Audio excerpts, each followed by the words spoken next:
Salut, c'est Maxime, je suis content de vous retrouver cette semaine sur la chaîne Man vs Watch. Et aujourd'hui, je vous propose de découvrir la marque Vario. Vario, c'est l'histoire de Ivan et de sa femme Judy, tous deux basés à Singapour. Ils ont créé la marque en 2016, tout d'abord en proposant sur leur site internet toute une quantité, une variété de bracelets, et ensuite des montres. Comment c'est venu cette histoire de Vario? Tout simplement, un jour, Ivan a retrouvé ses montres dans un tiroir. Oui, jusqu'à présent, comme je pense moi, comme vous, il passait en fait son temps, on va dire, à regarder l'heure uniquement sur son téléphone. Et puis, en redécouvrant ses montres, il a eu envie un petit peu de les remettre un petit peu au goût du jour, avec des nouveaux bracelets, sauf que, visiblement, il trouvait pas un petit peu ce qu'il cherchait, ce qui est dommage. Du coup, ça a donné quoi? Ça a donné la création de Vario, et donc la création d'une diversité de bracelets pour le site internet. Et Ivan, designer, fort de ses compétences, s'est dit aussi, mais pourquoi je ne créerais pas une marque de montres? Ou en tout cas une collection de montres de la même marque que les bracelets, à savoir donc Vario. Créer des montres, c'était une chose, mais sa volonté aussi était de proposer en fait des montres donc sur son site internet, mais ce n'est pas pour rien, puisque le but, en fait, était de proposer des montres qui aient un bon rapport qualité-prix, à savoir donc des montres qui soient bien faites et à un prix qui est relativement juste en se passant du coup d'intermédiaire. Bon, on le sait, il n'y a pas de secret, il y a de plus en plus de marques qui font comme ça permet aussi d'avoir des prix un petit peu plus, peut-être facilement accessibles, ou en tout cas qui paraissent aussi un peu plus justes. Parce qu'on sait quand même que la part de marketing et d'intermédiaire sur le prix final d'une montre, ça joue quand même beaucoup. Et c'est donc cette Vario Empire Seasons GMT couleur saumon que je vais vous présenter aujourd'hui. Je pense que vous l'avez vu et compris, c'est clairement son cadran qui risque de vous séduire, autant qu'à moi, je l'espère. Il faut savoir aussi que chaque composant de la montre, hors calibre, a été designé par Ivan lui-même. Il s'agit donc d'une marque singapourienne, je l'ai déjà dit, asiatique, donc on peut avoir des a priori et se dire que tous les composants de la montre ont été choisis dans un catalogue, mais là, non, du coup, et c'est tant mieux, grâce au talent d'Ivan, qui est donc designer. Et la particularité aussi de la marque Vario, qui est une très bonne idée, je trouve, c'est de proposer à chaque fois des modèles qui soient donc variés et en édition limitée. Oui, des vraies éditions limitées, pas à plusieurs centaines ou milliers d'exemplaires. Là, on est bien souvent, j'en ai vu entre 50 et 100 exemplaires par modèle, donc ça reste quand même très contenu. Bon, c'est aussi une petite marque, mais en tout cas, ça donne un petit peu plus un côté un peu plus intéressant, je pense, à en posséder une, donc, dans sa collection. En plus, pour voir un petit peu l'étendue des modèles qui existent, n'hésitez pas à aller voir aussi le site dans la description, en fin de vidéo, regardez quand même jusqu'à la fin, ça m'aiderait beaucoup, s'il vous plaît. Et puis aussi, n'hésitez pas à vous abonner. Bien sûr, n'oubliez pas le petit like et le commentaire, ça fait toujours plaisir. Merci à vous. Donc je l'ai dit, Vario propose des bracelets, mais également des montres, que ce soit à quartz ou encore mécanique, remontage manuel ou automatique. Cette GMT fait partie de la collection Empire Seasons. C'est une collection de montres automatiques équipées d'un mouvement Miyota 90-75. On parle donc ici, on va dire, d'un vrai GMT. Le nom de la collection Empire Seasons indique ici toute une diversité de couleurs de cadran, attribuées aux saisons, vous l'avez compris, je l'espère. J'avoue qu'ici, la couleur saumon vous fera évidemment penser à l'automne, mais c'est celle qui me parlait le plus. Vous retrouverez aussi du blanc pour l'hiver, du vert pour le printemps, et du bleu pour l'été.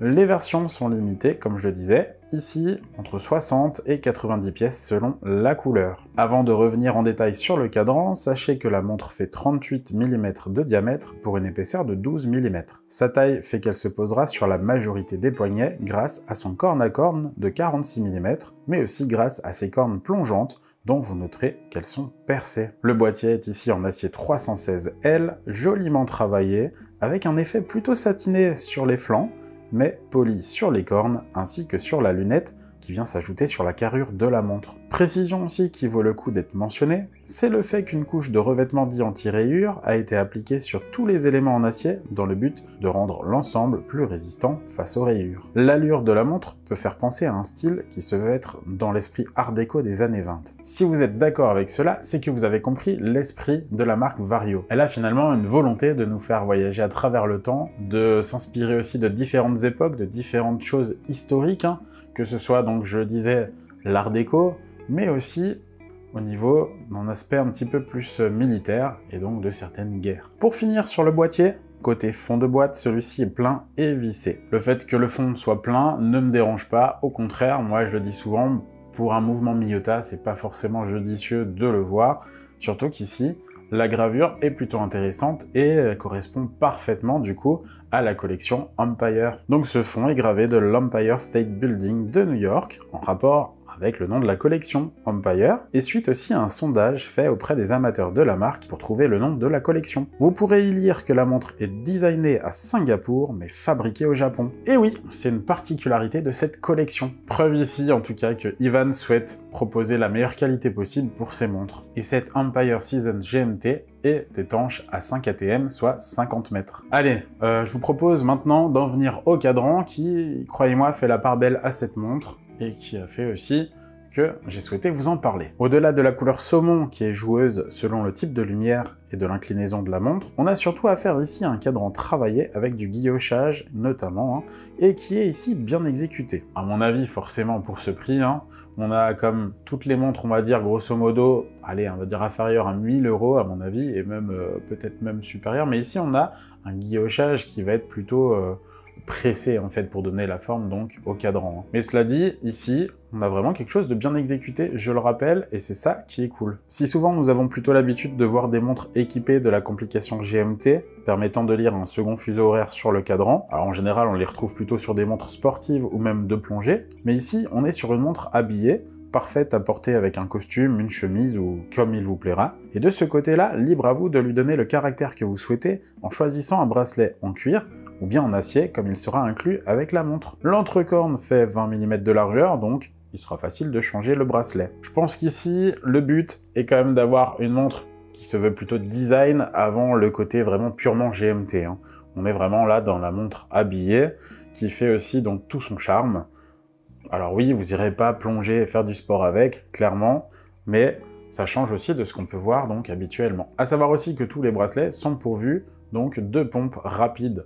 Pas besoin d'outils pour les enlever, c'est aussi quelque chose qui devient un peu plus dans la norme, je pense, de plus en plus, et donc ça c'est aussi bien vu. Pour aller avec ce côté dress watch, le choix des aiguilles a été fait de sorte à ce qu'elles soient discrètes et cachent le moins possible le cadran. Elles sont toutes en finesse et s'accordent avec les index du cadran. Elles sont plutôt discrètes et du coup, petit bémol, peut-être un peu trop discrètes, d'autant plus qu'elles ne sont pas brillantes, elles sont plutôt sombres, donc ça attire pas non plus le regard, ça c'est une bonne chose, ça s'accorde vraiment bien avec le côté index de la montre, mais c'est vrai que niveau lisibilité, c'est peut-être un petit bémol. Disons aussi que je pense que selon les couleurs de cadran, ça peut plus ou moins ressortir différemment. On retrouve une aiguille seringue pour les heures et en forme de lance pour les minutes. L'aiguille dédiée à la lecture du GMT se distingue de par sa forme et son triangle à l'extrémité. Petite particularité, le triangle est peint avec du Superluminova, mais je vous avoue que c'est vraiment très discret et pas forcément utile. Sur le pourtour du cadran, vous avez un fin chemin de minuterie. La partie centrale du cadran est guillochée,